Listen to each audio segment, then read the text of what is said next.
이야, 명품이 다르긴 다르네. 가방 하나 들었다고 뭐 이렇게 사람이 우아해 보일 수 있나?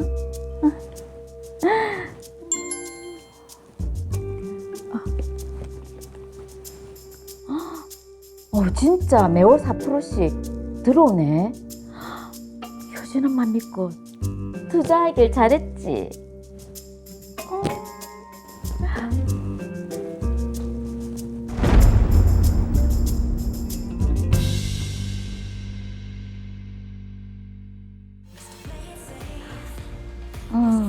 우리 연우 영어 학원 좀 옮겼으면 좋겠는데.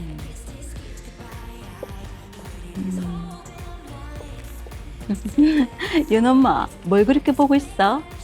효진 엄마 왔네. 연우 영어 학원 옮길까 해서. 왜? 연우 다니는 학원도 유명하잖아. 선생님이 너무 공부를 안 시키는 것 같아. 진도가 안 나가. 연우가 효진이는 영어 과외 한다던데 선생님 괜찮나? 우리 효진이 영어 과외 받고 성적 올랐잖아. 명문 로이어대 출신이잖아. 선생님 연락처 좀 알려줘. 우리 연우도 영어 과외 시키게. 선생님 풀로 하시던데. 시간이 되려나? 잠깐만.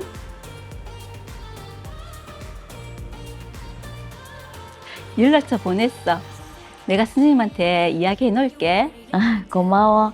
근데 효진 엄마 못 보던 가방이다. 이거 하나 샀지. 남편이 돈 많이 벌어주나 봐. 해외여행도 자주 가고 명품 가방도 자주 사고. 남편 월급으로는 어림도 없지. 투자 좀 했어. 투자? 어디다 투자했는데? 나도 좀 알려줘. 이거 아무한테도 안 알려줬는데 연우 엄마는 나랑 친하니까 특별히 알려주는 거다. 다른 엄마들한테 이야기하면 안 돼. 사실 우리 사촌 동생이 정권회사 다니거든. 투자만 하면 월 4%는 통장에 꼬박꼬박 넣어줘. 진짜? 뭐 얼마나 투자했는데? 한 1억 정도 되려나? 연우 엄마도 여윳돈 있으면 투자 한번 해볼래? 진짜? 안 그래도 적금 만기되는 거 있는데. 적금 이자 얼마나 된다고. 나 믿고 투자 한번 해봐. 그럴까? 다양한 정보를 공유해 주시네요.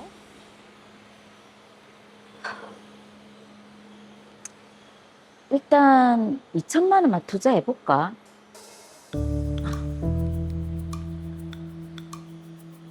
효진 엄마, 돈 어디로 넣으면 돼? 알겠어.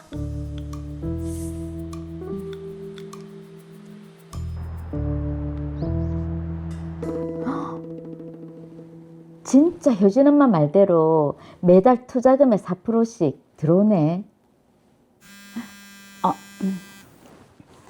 효진 엄마.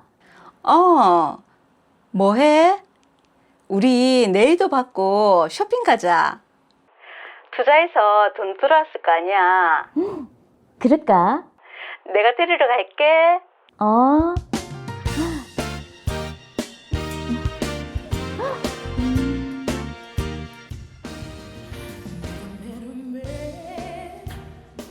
연우 엄마, 손톱 관리 언제 했어? 샤워 받아서 받는 건 처음이야. 좋네. 전문가 손길을 받아야 한다니까. 여기 내 당구 시합이니까 자주 오자. 나 다음 주에 피부과 예약했잖아. 피부과는 왜? 피부 관리 좀 받으려고. 자기도 같이 갈래? 매달 돈 들어오는데 자기도 관리 좀 받고 그래. 그럴까? 버럭에 써서 남는 게 없을 것 같은데요. 그러니까요. 돈 들어왔네. 이번에 액땡 신상 나왔다는데 하나 사야겠다. 아무리 수익금이 들어온다지만 너무 무리하는 거 아니야? 좋은 종목 또 투자했거든. 자기도 더 투자해봐. 그럴까? 거의 몰래 모아둔 3천만 원 있는데 더 투자해 볼까? 그래, 생각 잘 해보고 한번 해봐.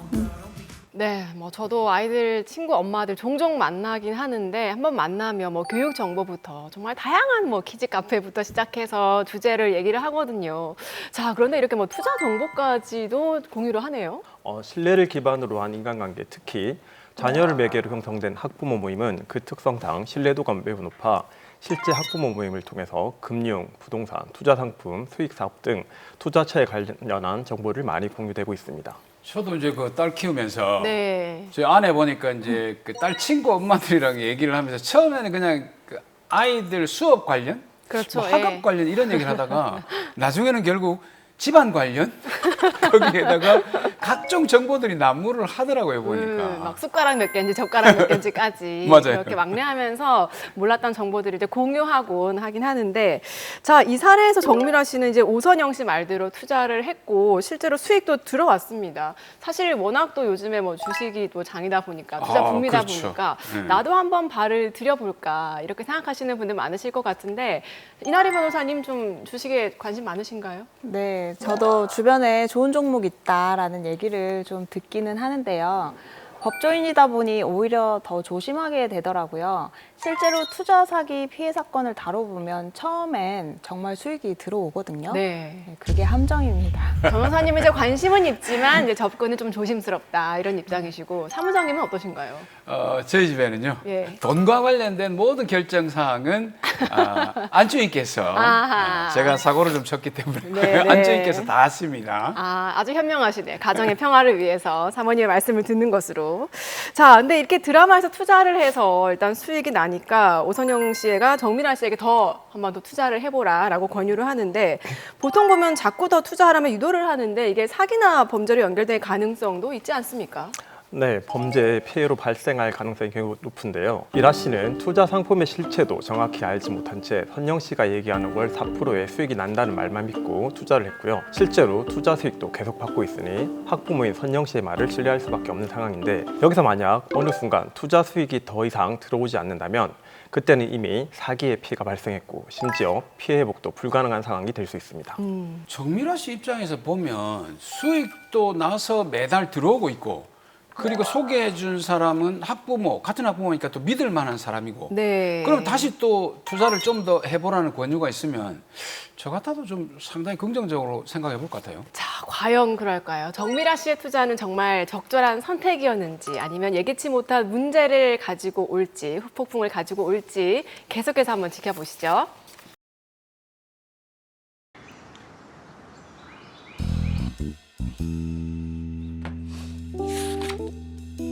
오, 확실히 투자를 많이 하니까 수익이 확 늘어나네. 좀 더 투자를 해볼까? 그렇게 저는 남편과 딸 통장까지 털어 5억이 넘는 돈을 투자했습니다. 진욱이 축구 대표팀반 들어갔다며. 언니, 진욱이도 너무 하고 싶어 하고 감독도 잘한다고 해서. 그거 돈 많이 들어간다고 하던데. 잠깐만. 연우 엄마. 더 투자하겠다고? 잘 생각했어. 사촌 언니가 이번에는 수익 크게 난다고 했거든. 알겠어. 누군데? 우리 첫째 친구 엄마. 그 엄마도 투자했나? 우리 첫째랑 진짜 친한 절친 엄마이기도 하고 나랑도 친해서 얘기해줬어. 자기랑 그 엄마랑 둘이만 알고 있거든. 그 엄마도 지금 투자 많이 해서 재미도 많이 보고 있을 거야. 맞나? 자기도 여유되면 더 투자해봐. 우리 사촌 언니가 이번 종목은 대물급이라고 했거든. 나도 그러고 싶긴 한데 언니도 알다시피 나는 비상금 탈탈 털어서 투자했잖아. 투자를 해야 돈을 벌지. 아무것도 안 하는데 어떻게 돈을 벌어? 그래, 생각 좀 해볼게. 그래, 잘 생각해보고 하는 걸 해보자. 아무것도 안 하면 잃지라도 않죠. 아이씨, 완전 반토막 났네. 우리 효진이 방학 때 단기 유학이라도 보내려면 우리 진욱이 엄마가 좀 더 투자를 해야 하는데.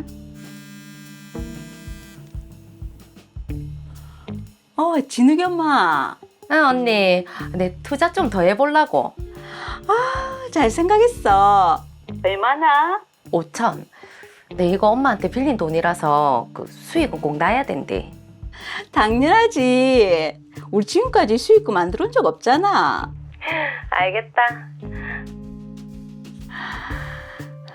오케이. 이걸로 우리 효진이 유학 보내고 제이 엄마, 연 엄마, 시연이 엄마한테 수익금 보내야겠다. 쇼핑도 좀 할까? 좋아, 좋아, 좋아, 좋아.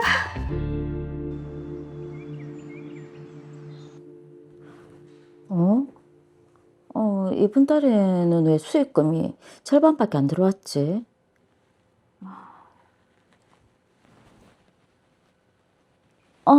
효진 엄마, 이번 달에 수익금이 너무 적은데? 그게 사촌 동생이 수익이 좀 떨어졌대. 수익이 떨어졌다고? 잠시 그런 거라고 곧 회복될 거라. 나도 얼마 못 받았어. 우리 조금만 기다려보자. 알겠어.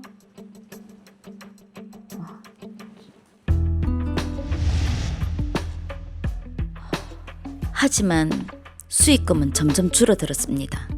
급기야 왜 몇 달 전 수익금이 안 들어오지?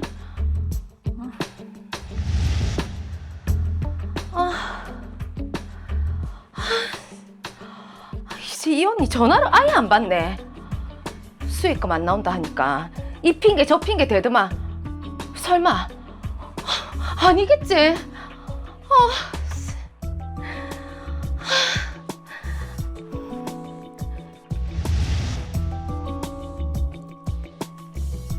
지금 가신 번호는 없는 번호입니다. 뭐? 없는 번호라고? 연락 두절이네요. 연우야. 혹시 효진이랑 연락돼? 뭐? 효진이가 전학 갔다고? 어머, 어떡해. 어머, 내 돈 어떡해. 어머, 어떡해.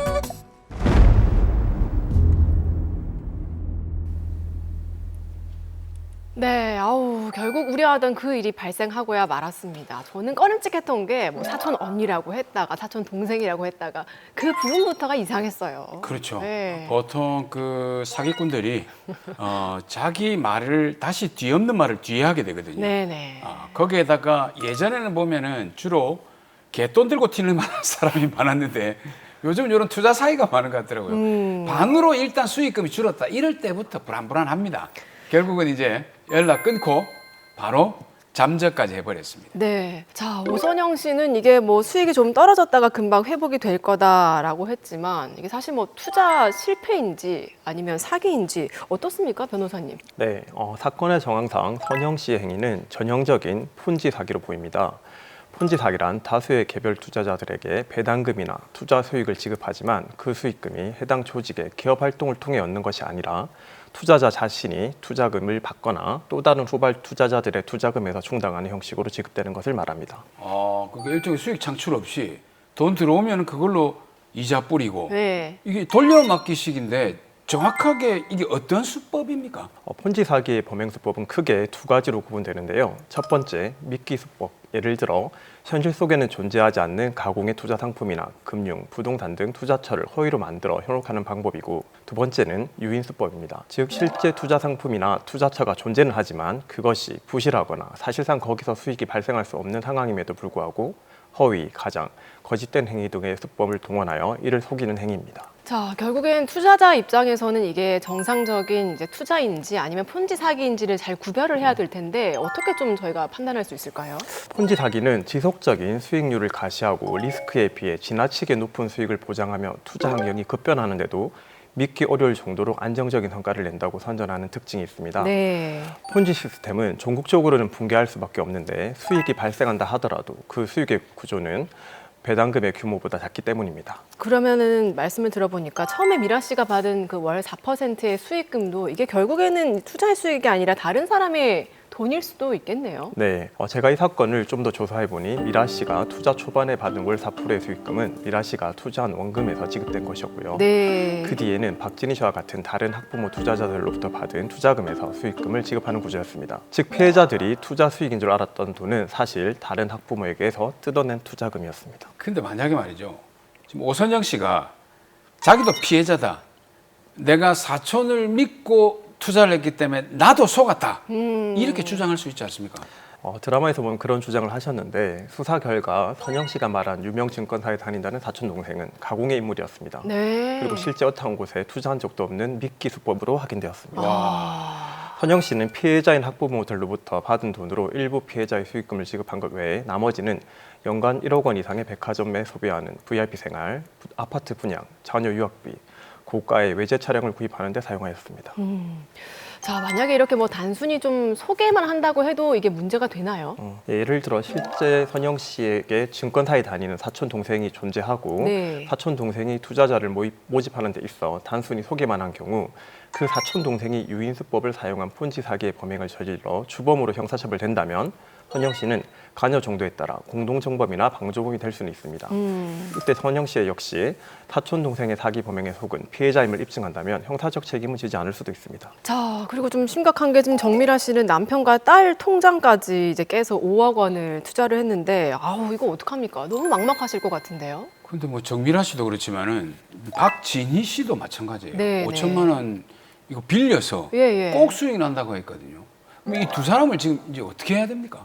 법적으로 이 사건은 특정경제범죄 가중처벌 등에 관한 법률 위반 사기 및 유사수신행위법 위반에 경합범으로 처벌될 수 있는 가능성이 높으며 피해 규모와 범행 수익의 악질성에 비춰보면 5년 이상의 중형이 선고가 예상됩니다. 네. 원로 피해자들은 민사상 불법 행위에 의한 손해배상 청구를 통해 피해복을 도모할 수 있습니다. 결국 선영 씨는 피해자들에 대한 합의 및 처벌 불원, 형사국각 등 피해 회복을 위한 최선의 노력을 다해야만 법원으로부터 선처를 받을 수 있다는 점을 인지하고 재판을 진행해야 합니다. 자, 이번 사건은 특히 이제 학부모 모임에서 이제 엄마들, 친해진 엄마들을 상대로 했다는 것이 또 특징적일 것 같은데 실제로 이런 지인을 상대로 한 투자 사기 좀 많이 벌어지고 있습니까? 지인, 즉 면식범에 의한 사기 범죄는 매년 늘어나는 추세인데 2025년 대검찰청 자료에 따르면 면식범에 의한 사기 범죄는 22만 8,516건 중 친구, 직장 동료, 이웃 등 면식범 비율은 9만 3,795건으로 전체의 41%에 이른다고 합니다. 오. 그리고 법원은 신뢰를 악용한 면식범에 대한 투자 원금과 수익금을 지급할 의사나 능력이 없는데도 인적 신뢰관계를 이용해 장기간에 걸쳐 돈을 편취한 정황을 고려할 때 재질이 무겁고 비난 가능성이 크다고 보아 중형을 선고하고 있습니다. 네. 와. 학부모들하고 연락하는 거 당장 끊으라고 해야 되겠네요. 아는 사람이 무섭다더니. 아, 그 걱정됩니다.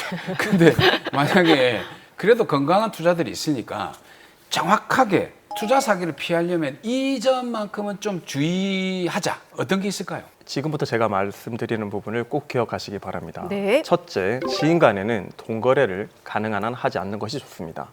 인간적으로 좋은 관계도 금전이 결부되면 이해 충돌이 생기고 신뢰가 깨질 수 있는 여지가 생기게 됩니다. 오랫동안 좋은 관계를 유지하기 위해서는 금전 거래는 지양하시길 바랍니다. 두 번째, 이렇게 좋은 투자 기회가 과연 나한테 왜 왔을까라고 묻고 또 물어야 합니다. 선영 씨도 그랬지만 면식범에 의한 투자 사기에는 공통적으로 너한테만 알려주는 것이니 절대 다른 사람에게 얘기하면 안 된다는 비밀 조건을 붙입니다. 네. 이것은 피해자가 다른 사람에게 투자 사실을 얘기하게 되면 사기 힘이 발각될 가능성이 크기 때문에 그러한 위험을 방지하기 위한 범죄자의 당부인데 피해자 입장에서는 오히려 본인만 챙겨준다는 배려를 오해하는 경우가 많으니 주의하시기 바랍니다. 네. 자, 씁쓸하긴 해도 현실적인 조언이네요. 이렇게 좋은 기회는 나에게 오지 않는다. 그렇습니다. 절대로 오지 않습니다. 자, 기억을 해야 될 것 같고요. 마지막으로 정미라, 박진희 씨 두 분께도 한마디 해주시죠. 네, 학부모 간의 투자 사기의 경우 피해 사실이 발생했음에도 배우자나 가족들이 알게 되면 실책을 받을까 봐 말도 하지 못하고 혼자 전전긍긍하는 경우가 많습니다. 그러는 사이 제2, 제3의 피해자가 속출하게 되고 그럴수록 본인의 피해 복 가능성은 줄어들게 됩니다. 그래서 피해 사실을 경찰에 신고하고 민사적으로 가압류, 손해배상 청구 소송을 진행하는 용기가 필요합니다. 하루라도 빨리 적극적인 법적 조치를 해야만 최소한의 피해 복이라도 받을 수 있으니 지금 당장 조치에 착수하시길 바랍니다.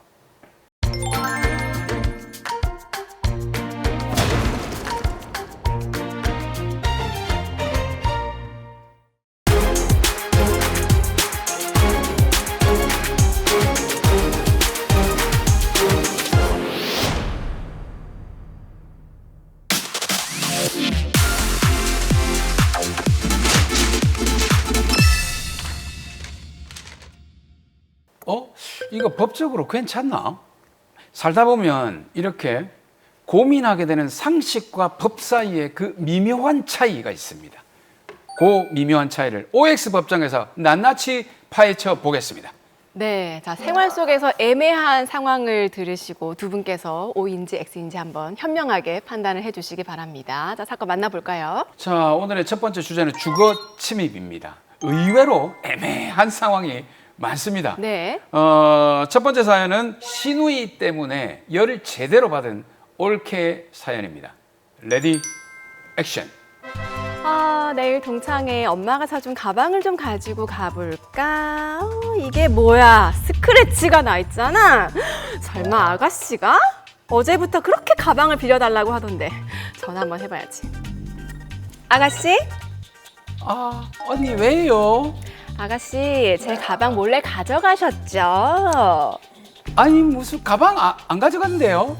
거짓말하지 마세요. 제가 홈캠으로 다 확인을 했거든요, 아가씨. 아이 그 홈캠이 있었구나. 아가씨 근데 제가 그냥 쓰고 그대로 갖다 놓으려고 한 거예요. 뭐 가방 하나 가지고 그렇게 치사하게 그래요. 뭐 치서? 이거 제가 정말 아끼는 가방인지 모르세요? 스크래치가 엄청 크게 났던데. 그리고 아니, 우리 집 비밀번호 어떻게 알았어요? 저 주거 침입으로 고소할 거예요. 아니 언니 주거 침입이라뇨. 비밀번호는 오빠가 가르쳐 줬어요. 그렇게 안 봤는데 얼굴 예쁘장해가지고 사람 이상하네요. 시누이가 자신의 집에 들어와 명품 가방을 몰래 가져갔는데요. 급기야 가방을 엉망으로 만들어 놨다고 합니다. 네, 이 엉망이 된 가방도 그렇지만 비밀번호를 알려준 이 남편도 문제 아닙니까? 아이고 보다 보니까 이게 남편 입장에서는 시어머니가 그러니까 우리 엄마 아닙니까? 네네. 반찬만 갖다 놓고 간다 하길래 그냥 비밀번호를 알려줬더니 여동생한테까지 흘러 들어간 거 같네요. 그러네요. 네. 자, 시누이가 오빠 비밀번호를 알려줬기 때문에 주거 침입이 아니라고 하는데 네. 주거 침입이 맞으면 O 아니면 X. 두 분 변호사님 들어주세요. 과연 오! 답이 나뉘었습니다. 박범 변호사님은 O, 이나리 변호사님은 X. 이나리 변호사님 말씀 좀 들어볼 수 있을까요? 왜 X를 드셨나요? 우선 가족끼리도 주거 침입죄는 성립할 수 있습니다.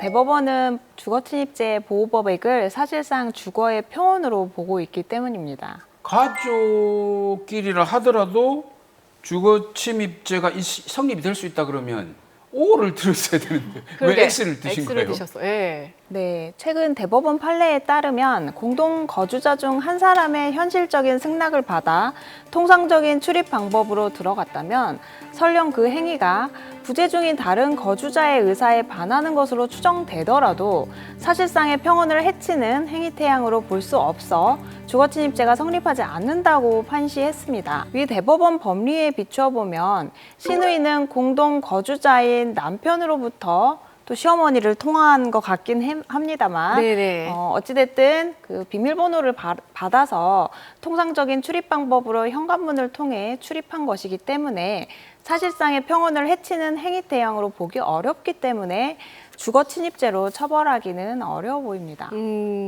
자, 그리고 시누이가 이제 몰래 집에 들어가는 것뿐만이 아니라요. 지금 올케 가방도 가져가 사용을 했는데 거기다 엄청 큰 스크래치가 이게 났습니다. 올케가 게시도 하지 않은 가방이라고 하거든요. 저 같으면은 굉장히 화가 날 것 같은데 조금 모질긴 하지만 이게 주거 침입죄 외에 다른 범죄도 적용을 할 수 있는지요? 시누이가 영구적으로 가방을 가질 생각으로 즉 불법 영덕이사 없이 쓰고 돌려줄 생각이었기 때문에 사용절도에 해당하여 절도죄로 처벌되지는 않습니다. 다만 가방을 무단으로 사용하는 가정에서 가죽에 스크래치를 내어 명품 가방의 고유의 미감과 가치를 훼손하였기 때문에 재물손괴죄로는 처벌될 수 있습니다. 그렇군요. 이게 아무리 사실 뭐 가족이라고 하지만 또 지켜야 할 선은 있는 거니까 그 정도는 그렇죠. 우리가 좀 지키면서 해야 되지 않겠습니까? 네, 준희 씨 올케 되시는 분 조심하시고. 저는 올케가 없어서 다행입니다. 예. 자, 다음 사건 만나볼까요? 자, 계속해서 두 번째 사연입니다. A 씨는 아파트 같은 동 다른 층으로 이사를 했습니다. 그리고 며칠 후 친구와 기분 좋게 술 한잔하고 집으로 돌아가는 길이었습니다. 그런데 이사한 지 며칠이 되지 않아서 술김에 그만 이사 전 집으로 가게 된 겁니다. 비밀번호도 그대로였기 때문에 아무 의심 없이 들어가서 화장실에서 세수를 하고 나왔는데 낯선 사람이 떡 서 있는 거 아니겠습니까? 와. 놀란 집주인 주거 침입이라며 신고를 하겠다는 상황인데요. 자, 과연 주거 침입일까요? 맞으면 O, 틀리면 X. 두 분 변호사님 들어주세요. 오, 이야. X. 자, 두 분 다 이제 이번에는 의견이 같으셨습니다. 멀쩡한 집에 들어갔는데 이게 주거 침입이 아니라고요? 네. 그러게 궁금한데요. 집주인 입장에서는 한밤중에 엄청난 공포를 느꼈을 테고 들어간 사람 입장에서는 술에서 깨어 경악했을 상황인데요. 결론적으로 주거 침입죄의 고의가 부정되어 주거 침입죄는 성립하지 않을 것 같습니다. 우리 형법은 주거 침입죄의 가실범, 즉 실수를 처벌하는 규정은 없는데 행위자가 며칠 전까지 실제로 거주했던 집이고 아파트 구조의 특성상 같은 동의 다른 층은 구조와 복도가 완전히 똑같은데 만취 상태에서 착각하고 옛집에 바뀌지 않은 비밀번호를 누르고 들어간 것이라면 타인의 주거를 침입한다는 고의가 아니라 자기 집인 줄 알고 들어간 실수로 볼 수 있어 형사적 책임이 성립할 가능성은 낮습니다. 아, 이게 다행인 게 저희 담당 이제 부장님의 실제 사연입니다. 아, 그래요? 그렇습니다. 우리 담당 PD님? 네네네. 아유, 다행이네요. 왜 그러셨어요? 근데 중요한 게 뭐냐면 그 주거 침입이란 이 범죄 자체가 과실범을 처벌하지 않기 때문에 고의가 없으면 처벌이 안 된다는 얘기인데 만약에 들어가서 손만 씻고 딱 이렇게 된 게 아니라 들어가서 뭐 물도 꺼내 마시고 라면도 끓여 먹고 이렇게 저렇게 다른 행동을 했다. 이럴 경우에는 어떻습니까? 네. 그 경우에는 이제 상황이 완전히 달라지죠. 집주인을 마주치지 않은 상태에서 집안에 계속 체류한 시간이 길어지고 구체적인 행동을 했다면 형사처벌의 가능성이 있습니다. 법원은 단순히 들어가서 세수만 하고 나온 수준을 넘어 침대에 눕거나 장기간 머물렀다면 술에 취했더라도 도중에 남의 집이라는 것을 알아챌 기회가 충분히 있었는지를 의심하게 되고 도중에 남의 집인 줄 알고 또 계속해서 체류한 경우에는 최초 진입 때부터 주거 침입죄에 미필적 고의가 있었다고 볼 가능성이 매우 큽니다. 그리고 남의 집인 줄 모르고 타인의 음식을 먹었다고 하더라도 타인의 재물을 소비한 결과는 남아있는 거죠. 만약 음식을 먹는 과정에서 남의 집인 줄 알고 인지했거나 인지할 수 있었다면 그때부터는 절도죄도 성립할 수 있습니다. 자, 마지막 사건도 만나볼까요? 자, 마지막 사건입니다. 세입자 B 씨는 임대차 계약이 만료되면 계약을 연장하지 않고 이사하겠다고 집주인에게 알렸습니다. 하지만 집주인은 새로운 세입자가 들어와야 보증금을 돌려줄 수 있다고 했는데요. 계약 기간 3개월을 남기고 일 때문에 다른 지역으로 가게 돼서 공실로 두고 월세만 내고 있었고 집주인은 집을 보여주기 위해 부동산 중개인에게 현관 비밀번호를 알려주라고 했습니다. 그런데 어느 날 집에 들어가려던 세입자는 현관 비밀번호가 변경된 사실을 알게 됐는데요. 알고 보니 집주인이 중개인에게 비밀번호를 변경하도록 지시한 것이었습니다. 집주인과 중개인의 행동은 주거 침입죄에 해당할까요? 맞으면 O, 틀리면 X. 들어주세요. 자, 두 분 다 O를 선택을 하셨습니다. 자, 집주인은 내 집인데 비밀번호를 변경할 수도 있지라고 생각할 수도 있을 것 같은데 집주인인데도 주거 침입죄가 성립할 수 있나요? 이나리 변호사님? 네. 임대차 계약 기간 동안에는 세입자가 해당 주거를 점유하고 관리하는 정당한 권리자입니다. 따라서 보증금을 돌려받지 못해 임대차 관계가 존속하는 상황이라면 비록 세입자가 잠시 집을 비웠더라도 그곳은 여전히 세입자의 주거입니다. 네. 집주인이라 할지라도 세입자의 허락 없이 무단으로 출입하거나 비밀번호를 바꾸는 행위는 주거의 평온을 깨뜨리는 것이므로 주거 침입죄에 해당합니다. 자, 결국에는 세입자가 자기 집에도 이제 못 들어가는 그런 상황이 된 건데 지금 주거 침입 문제와 별개로 집주인에게 다른 법적 책임을 물을 수는 없을까요? 비밀번호를 바꾸는 행위는 주거 침입죄 외에도 권리 행사 방해죄도 성립할 수 있을 것으로 보입니다. 민사상으로는 불법 행위에 의한 손해배상 청구권도 성립할 수 있겠네요. 근데 보통 이렇게 집을 내놓으면 부동산에서 이제 다음에 올 분을 집을 보여줘야 되니까 네네. 비밀번호를 알려달라고 요구하고 그래도 빨리 나가려면 좀 응하는 경우가 많은데 근데 반드시 이렇게 꼭 알려줘야 되는 건 아니죠. 어떻습니까? 임차인에게는 임대인이 신규 임차인에게 집을 보여주기 위해 비밀번호를 요구하더라도 이를 알려줄 법적 의무는 없습니다. 만약 알려줬다고 하더라도 그 승낙은 집을 보여주기 위한 목적에 한정되며 임대인 이를 넘어 비밀번호를 변경하는 행위는 재물손괴 및 주거침입죄 등 위법한 행위에 해당합니다. 네, 자 법대로 합시다 더로 이어 OX 법정 주거 침입 주제로 살펴봤고요. 다음 주에도 한번 기대해 주시기 바랍니다. 저희는 계속해서 다음 사건 만나볼게요. 어떤 내용인지 화면으로 함께 하시죠. 아니가 엄마 안 돼. 당신 말 다 했나? 다 안 했다. 와, 이 니들 같은 일은 이 말장난이잖아. 이 우리처럼 이 땀 흘려가면서 몸을 쓰지도 않고. 우리 일은 뭐 예술이라고. 아이고, 내가 건물 짓는 것도 다 예술이다. 이 100년을 가는 예술. 니들 같은 이 딴따라는 우리랑 차원이 다르다. 왜 툭하면 내 일을 무시하는데? 어? 무시할 만하니까 무시하지. 아니 근데 이게 어디서 자꾸 꼬박꼬박 말대꾸고 이게 근데 하이씨. 아이고야. 오바하기는. 에이고. 지난번처럼 또 때리려고 그러는 거잖아. 야, 그거는 내가 사과하고 끝냈잖아. 이씨. 근데 와 또 그 얘기 꺼내는 건데 진짜. 네가 아직 덜 맞았네. 아이고 씨. 어휴. 어머. 내가 똑바로 내가 좀 새끼 아니야?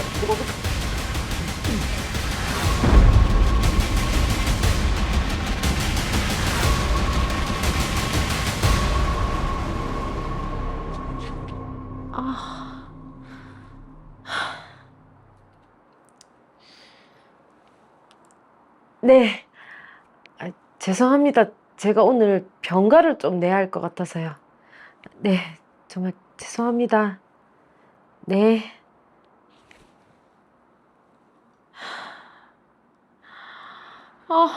계속 이렇게 살아야 하나? 툭하면 손부터 올라가는데 요즘 점점 더 심해지는 것 같고. 이러다 나 진짜 맞아 죽는 거 아이가? 진짜.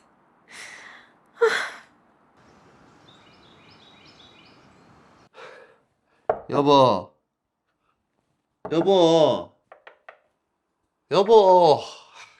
좀 나와봐라. 여보. 왜? 계속 이렇게 지낼 순 없잖아. 치맥하면서 풀자. 여보, 내가 잘못했다. 가자. 어머, 저런 상황이 더 무섭습니다. 풀라. 가자. 자. 그렇지. 자. 아이고. 몸은 좀 개안나? 몰라. 그 병원 좀 갔다 왔고. 그래. 일단 한잔 하자. 뭐 하야하지 않은 거니까. 좀 진하게 할게. 아이고. 우리 술 먹는 게 더 위험해 보이는데요.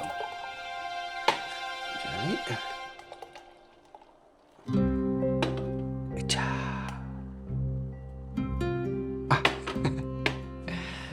마시다. 자.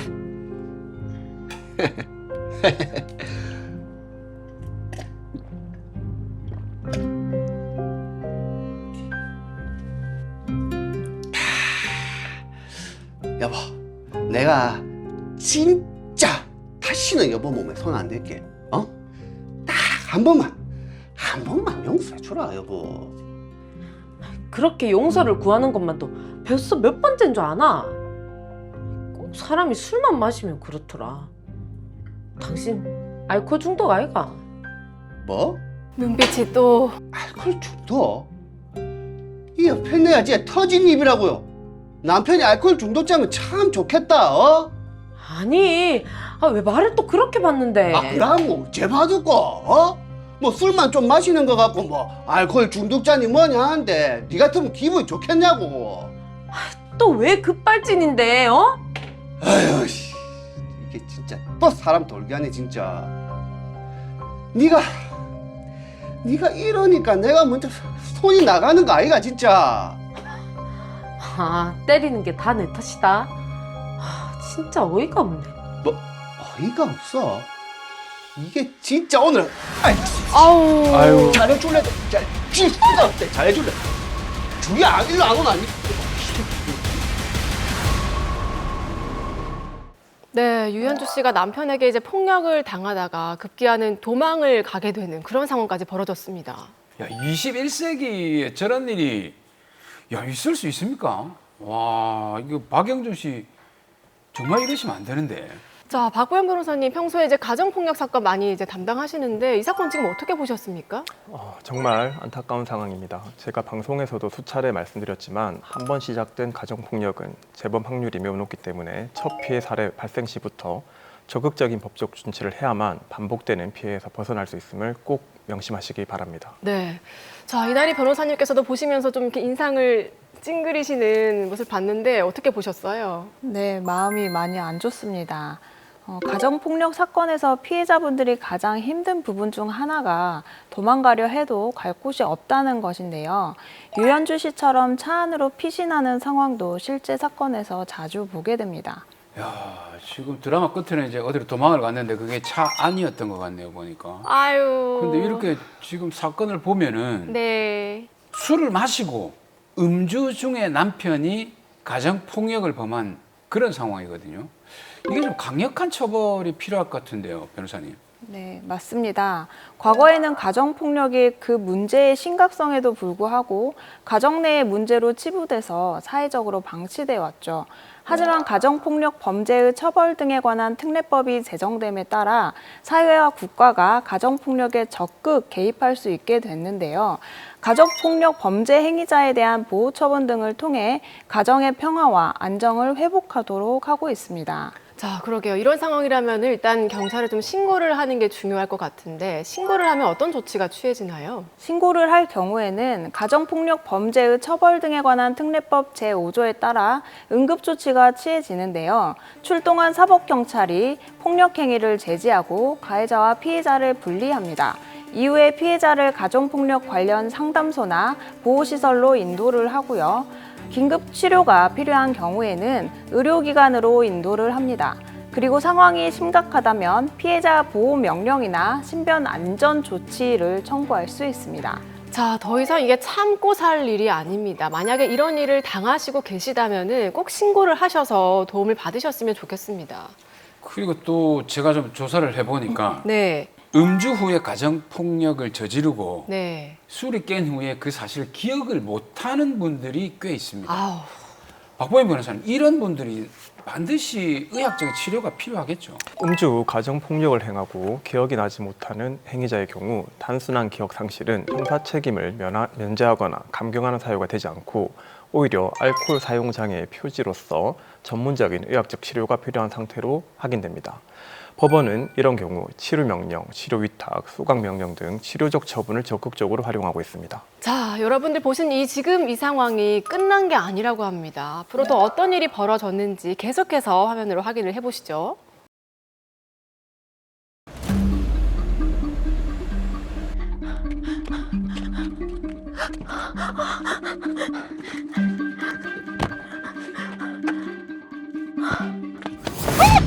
야!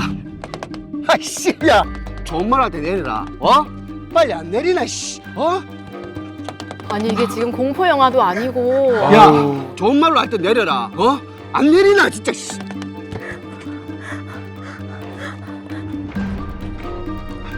네가 이래도 안 내린다고? 야! 지금 당장 안 내리면 오늘이 네 재선날 될 줄 알아. 네. 거기 지금 경찰서죠.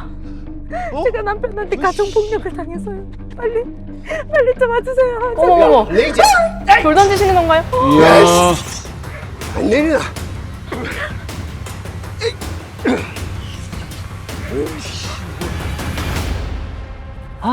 분명히 근처라고 했는데.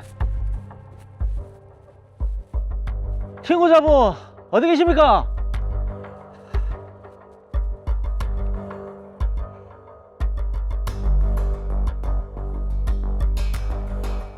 예, 친구자분.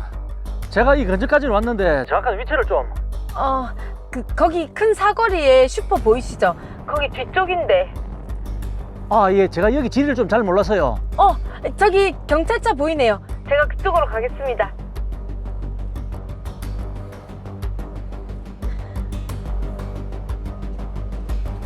아이 진짜. 야, 저씨. 아이씨. 아이씨.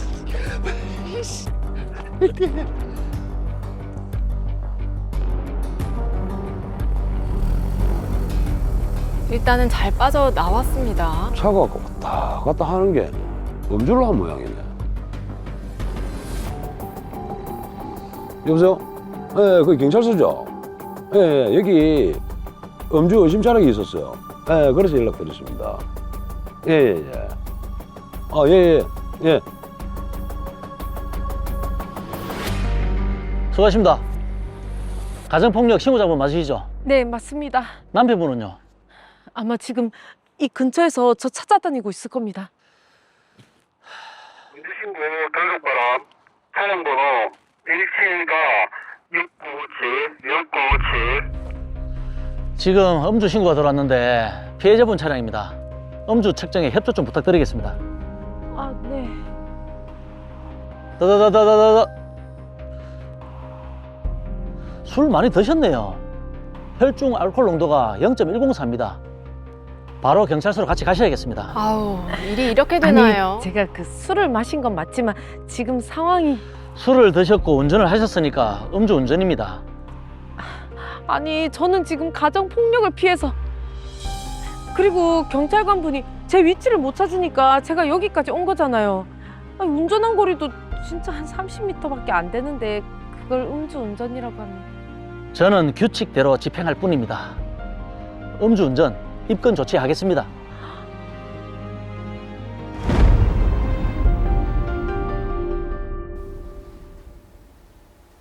네, 현주 씨가 폭력을 행사하는 남편을 피해서 도망을 치다가 지금 음주운전 혐의로 입건이 됐습니다. 아, 굉장히 좀 황당한데 변호사님, 이걸 음주운전이라고 볼 수 있을까요? 네, 아마 드라마를 본 많은 시청자분들께서도 이 부분이 궁금하실 것 같은데요. 도로교통법 제44조를 보면 누구든지 술에 취한 상태에서 자동차 등을 운전해서는 안 된다고 규정하고 있습니다. 이에 따라 경찰은 유현주 씨를 음주운전 혐의로 입건한 것으로 보입니다. 자, 일단은 이게 혈중 알코올 농도가 꽤 높게 나왔습니다. 0.104%. 면허 취소 수치를 넘는 거잖아요. 이게 처벌이 어느 정도일까요? 도로교통법 제148조의 이 벌칙을 보면 혈중 알코올 농도가 0.08% 이상, 0.2% 미만인 사람은 1년 이상 2년 이하의 징역이나 500만 원 이상 1천만 원 이하의 벌금에 처해지게 됩니다. 그런데 지금 유현주 씨 같은 경우는 좀 다소 억울한 게 운전을 하려고 차에 탄 게 아니라 남편의 폭력을 피해서 차로 갔고 네. 경찰에게 신고를 했는데 위치를 못 찾아서 그곳까지 이동을 한 거거든요. 이게 음주운전이면 이상한데요. 그것도 한 30m 정도 운행을 했다고 하는데 다소 좀 짧은 거리라고 볼 수 있지 않을까. 예. 그렇죠. 저희들이 얘기한 이 모든 상황들이 보통 우리 변호사는 그렇게 얘기하잖아요. 모든 상황을 종합적으로 고려해. 이런 상황을 좀 참작해야 되지 않을까요? 네, 그렇죠. 제가 봐도 유현주 씨가 상당히 억울할 것으로 보이는데요. 이럴 때는 긴급 피난에 해당하는지를 따져볼 필요가 있겠습니다. 말 그대로 이게 긴급히 피난을 하는 상황이라서 어쩔 수가 없다 이런 주장인 거네요. 네, 맞습니다. 네. 형법 제22조 제1항에서는 자기 또는 타인의 법익에 대한 현재의 위난을 피하기 위한 행위는 상당한 이유가 있는 때에는 벌하지 아니한다고 규정하고 있습니다. 여기서 상당한 이유 있는 행위에 해당하려면 첫째, 피난 행위는 위난에 처한 법익을 보호하기 위한 유일한 수단이어야 하고요. 둘째, 피해자에게 가장 경미한 손해를 주는 방법을 택해야 합니다. 셋째, 피난 행위에 의해 보전되는 이익은 이로 인해 침해되는 이익보다 우월해야 하고, 넷째, 피난 행위는 그 자체가 사회 윤리나 법질서 전체의 정신에 비추어 적합한 수단일 것을 요하는 등의 요건을 갖추어야 한다는 게 대법원의 태도입니다. 자, 말씀하신 그 내용을 비춰볼 때 이 사건은 어떨지요? 제가 볼 때 지금 유현주 씨는 피난을 한 것이 맞다라고 생각이 들거든요. 이 사건의 경우 유현주 씨는 음주운전 직전에 남편과 다툰 후 차량으로 피신을 한 상태였고요. 남편이 차량 앞을 막고 내리라고 요구하면서 돌을 던지는 등 위협적인 행동을 했습니다. 네. 그래서 유현주 씨는 경찰에 부부싸움을 신고했고 약 10분 후 경찰이 인근에 도착하자 그곳으로 이동하기 위해 약 30m가량 운전을 했습니다. 이런 점을 고려해 볼 때 유현주 씨의 음주운전은 자기의 법익에 대한 현재 위난을 피하기 위한 상당한 이유 있는 행위로서 형법 제22조 제1항의 긴급피난에 해당한다고 판단됩니다. 사실 뭐 이 행위 자체는 제가 봐도 긴급 피난인 것 같고 우리 정준희 아나운서가 봐도 긴급 피난인 것 같고 그럼요. 많은 시청자분들이 봐도 긴급 피난인 것 같은데 네. 문제는 이걸 재판장에서 판단을 하는 경우에 이 좀 과잉된 수단, 운전 행위 자체가 좀 과잉된 수단이 아닐까 해서 과잉 피난으로 결정이 나지 않을까 하는 좀 걱정도 되는데 어떻습니까, 변호사님? 그럴 가능성도 있습니다. 하지만 유현주 씨의 행위가 긴급피난 정도를 초과한 과잉피난에 해당한다 해도 남편이 야간에 폭행할 듯한 위협적인 상황에서 공포와 당황으로 인한 행위였잖아요. 네네. 이는 형법 제22조 제3항과 제21조 제3항에 따라 벌할 수 없다고 볼 수 있습니다. 자, 그 누구라도 저 상황이면 아마 저렇게 행동을 했을 것 같거든요. 그렇죠. 자, 그럼 유현주 씨 음주운전 혐의는 이제 무죄가 되나요? 네, 무죄가 될 가능성이 매우 높습니다. 남편이 돌을 던지며 차량을 파손하고 위협하는 상황은 유현주 씨의 생명과 신체에 대한 명백하고도 현재적인 위험입니다. 경찰이 정확한 위치를 찾지 못하는 상황에서 폭력적인 남편으로부터 벗어나기 위해 눈에 보이는 경찰에게로 이동하고자 불과 30m가량 운전한 행위는 위난을 피하기 위한 사실상 유일하고 가장 효과적인 수단이었다고 할 수 있는데요. 네. 유현주 씨는 음주운전으로 침해되는 교통안전이라는 공익보다는 가정폭력으로부터 자신의 생명과 신체를 지키려는 사익이 훨씬 더 크고 보호가치가 높다고 볼 수 있다는 점에서 충분히 긴급피난에 해당해서 위법성이 조각된다고 할 수 있습니다. 자, 그리고 또 하나 짚어봐야 할 부분이 지금 아내가 가정폭력을 피해서 도망을 가는데 남편이 자꾸 따라오면서 위협을 가해요. 그렇죠. 그 위협 수단이 예. 정말 위협적입니다. 그러니까요. 돌을 던지는데 한 번도 아니고 계속해서 돌을 던졌어요. 자, 이 부분은 어떻습니까? 처벌을 받아야 되지 않을까요? 네, 당연히 처벌받아야 하는데요. 이때는 형법 제284조에서 정하고 있는 특수협박죄가 문제될 수 있습니다. 이게 남편이 던진 돌이 이제 위험한 물건으로 봐서 특수협박죄가 적용이 되는 건가요? 네, 맞습니다. 위험한 물건은 꼭 흉기만 해당되는 게 아니고요. 사람의 생명, 신체에 해를 가하는 데 사용할 수 있는 일체의 물건을 포함하기 때문에 일상생활 속의 물건들이라 해도 사람의 생명이나 신체에 해를 가하는 데 사용되었다면 위험한 물건이라고 할 수 있습니다. 야, 참 이게 가정폭력에다가 특수협박죄까지. 야, 이런 남편이면 뭐 무조건 이혼을 고려해야 될 그런 상황인데 어떻습니까? 이게 당연히 이혼 사유로는 가능하겠죠? 네, 가능합니다. 남편이 이혼에 동의하지 않는다면 재판상 이혼을 청구해야 하는데요.